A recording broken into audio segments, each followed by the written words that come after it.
Hey, I'm Tobias. Welcome. I'm going to be sharing with you guys my favorite memoirs and bios. These are some of the most fascinating people that I've come across.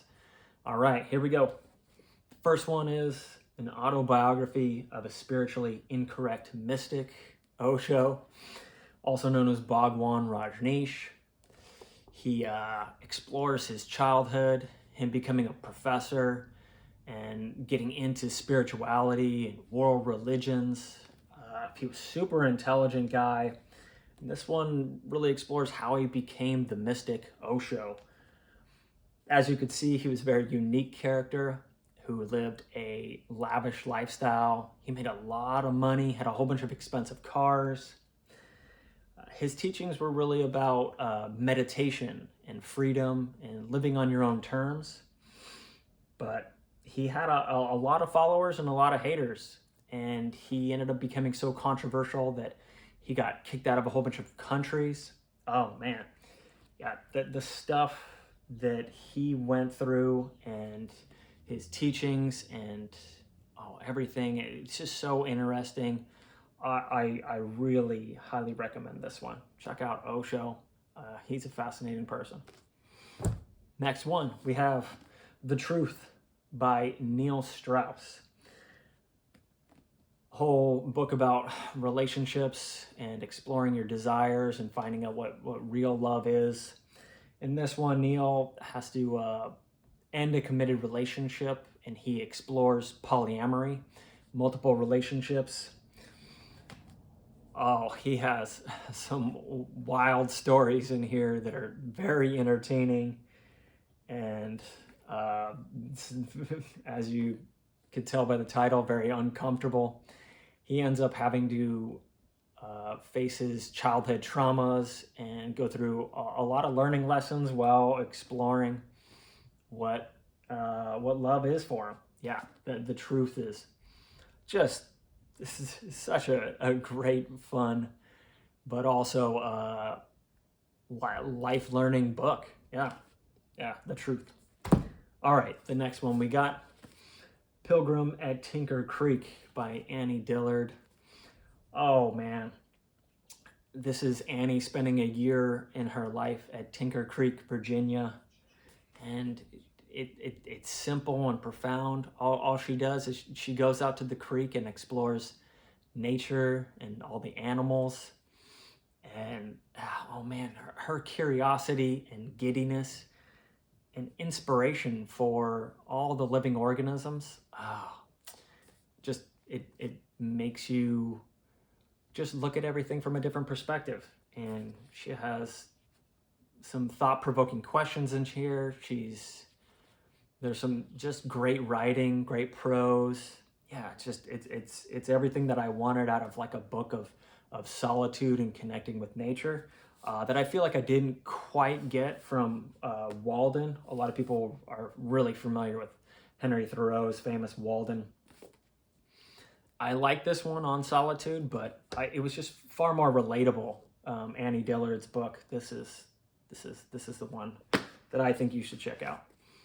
Okay, next book we have Haruki Murakami. What I talk about when I talk about running. This one is very special to me, being a writer. He relates running to writing, talking about how running takes a lot of energy and physical stamina and endurance, and writing does too. And he's one of the most profound, prolific writers. He's wrote so many great novels out there that are so good.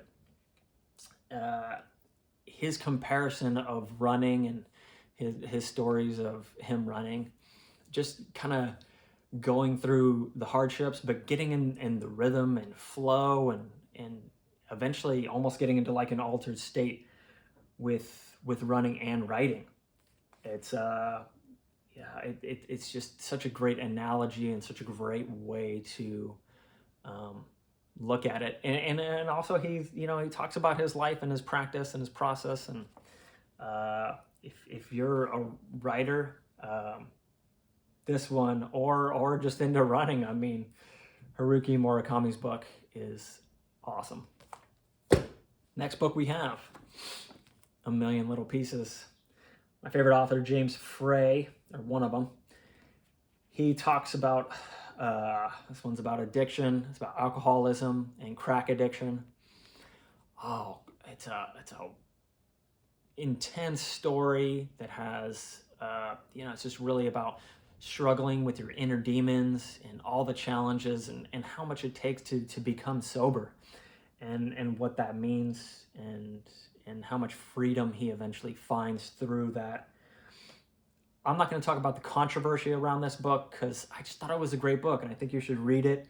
I love James Frey's writing. I like how they flow. If you want the continuation for this book,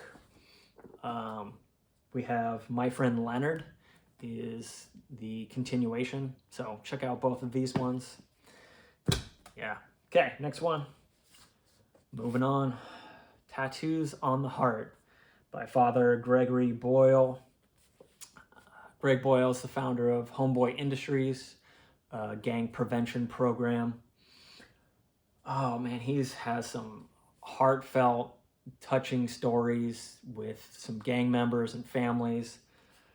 Some of them are actually kind of funny, or really funny. It's such a demonstration of love and compassion. This book, it really just makes you want to be a better person. Oh man, there's so much great wisdom in here that I think you should definitely check out. Anyways, Tattoos on the Heart. Can't talk about this enough. Okay, moving on. Maya Angelou's I Know Why the Caged Bird Sings. Such a gem. Her at 8 years old, she moves, and eventually she has to deal with the reality of racism and sexism, and just she has to grow up and learn the cruel realities of life. Oh man, it's really a demonstration of why she became Maya Angelou, the prolific writer and poet, and it's such a great inner voice from an 8-year-old perspective in understanding racism.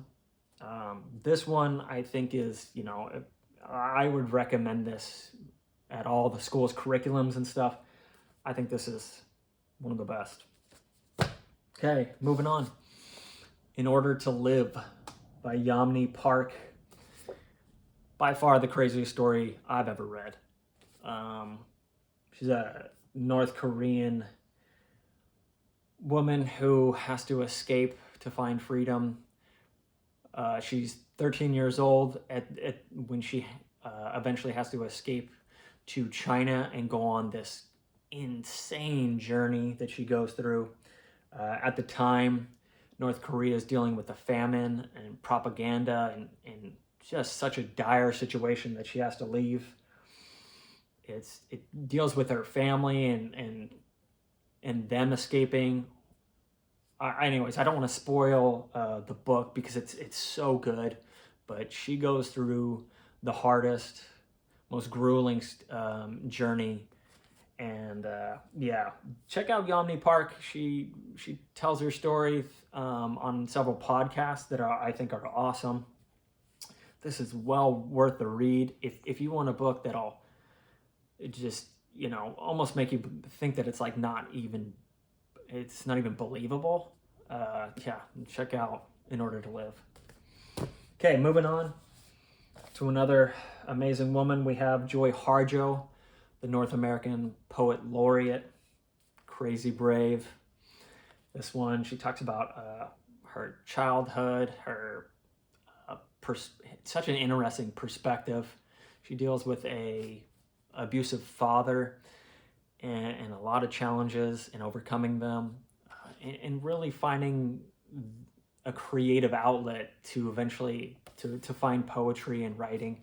She's a master with words and has great prose. It's such a short book and so profound at the same time. So it just really worked on so many levels. Check out Crazy Brave. I can't recommend this one enough. Okay, My favorite one, we have One Taste by Ken Wilber. Oh man, Ken Wilber is a spiritual writer. He has changed the spiritual community drastically through his writings and teachings. He's been around for a long time. In this book, it's later in his life. He's got a lot of life experience. He's just more humble and just knowledgeable and wise. This is his daily reflections. It's him journaling for a whole year. You just learn about his life and his habits. There's a story of one of his spiritual experiences where he talks about this insane altered state for multiple days that, is just mind-blowing. Ken Wilber, yeah, to appreciate him, you do have to read several of his books and understand his work. But this is by far my favorite. I'm going to go back to this. His writings on spirituality and God and love, and then he has some amazing prose. Such a great book. All right, that's my top 10. Let me know what you guys think. Comment down below what your top memoirs are and some ones that you would recommend to me. Okay, comment, like, subscribe, all that good stuff. Peace.